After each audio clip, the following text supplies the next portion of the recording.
I've done a video about what I think is going to happen in the short term. This is what I think is going to happen in the medium term.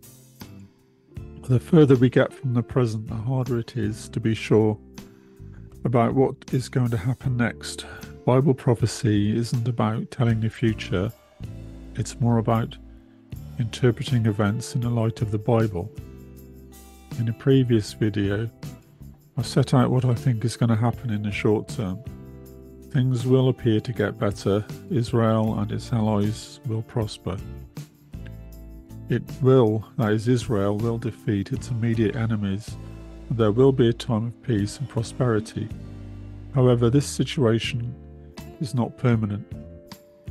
Just at the time when Israel feels secure, Russia, Iran, and Turkey will form an alliance to invade Israel.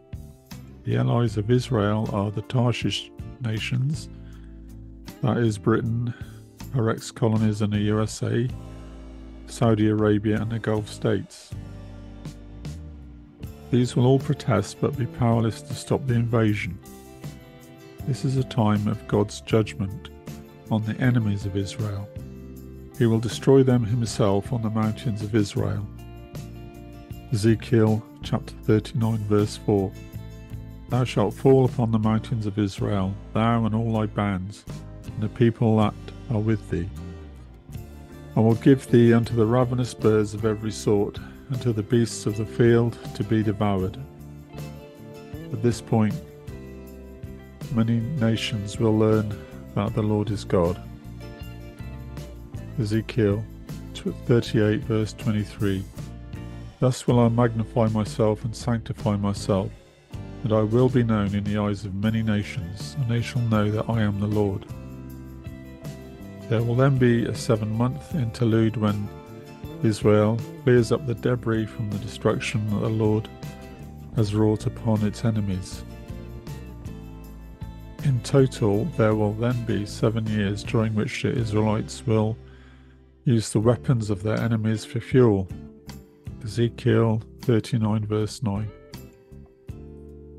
And they that dwell in the cities of Israel shall go forth and shall set on fire and burn the weapons, both the shields and the bucklers, the bows and the arrows, and the hand staves and the spears, and they shall burn them with fire 7 years.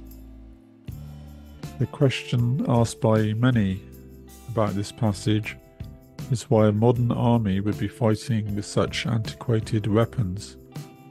The answer is that the words which are used throughout the Bible to represent different forms of weaponry are often prophetic words. Here are contemporary equivalents for these words.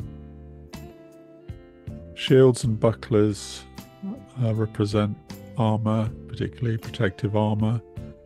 Bows and arrows represent long-range missiles.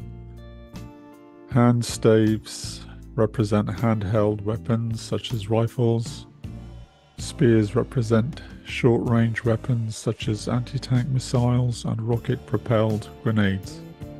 All these weapons will be burnt with fire. The sense is that the burning of the weapons will produce fuel or energy so that the Israelis won't need to burn their own resources. Ezekiel chapter 39 verse 10. So that they shall take no wood out of the field, neither cut down any out of the forests, for they shall burn the weapons with fire, and they shall spoil those that spoiled them, and rob those that robbed them, saith the Lord God.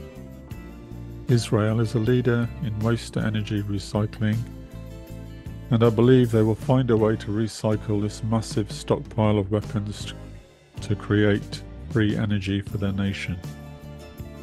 During this 7-year period, when Gog has been defeated, a huge pile of dead has been cleansed from the land, and Israel is at peace once more. Many will turn to the Lord. The terrible destruction brought upon the enemies of Israel will be a sign to Israel and to the unbelieving world. Ezekiel chapter 39 verses 22 to 23. So the house of Israel shall know that I am the Lord their God from that day and forward, and the heathen shall know that the house of Israel went into captivity for their iniquity, because they trespassed against me. Therefore hid I my face from them, and gave them into the hand of their enemies. So fell they all by the sword. It's interesting that when Israel dwelt securely, it did not recognize the Lord. Ezekiel chapter 39 verse 26. After that they have borne their shame and all their trespasses whereby they have trespassed against me, when they dwelt safely in their land, and none made them afraid. So this amazing act of deliverance from the invading army by the sovereign hand of God is the final demonstration of God's power and reality before the catching away of the saints and the end of the church age. Whoever remains in the world, Jew or Gentile, who does not believe in Jesus, will not be caught away in the rapture, but will remain on earth to face the wrath of God.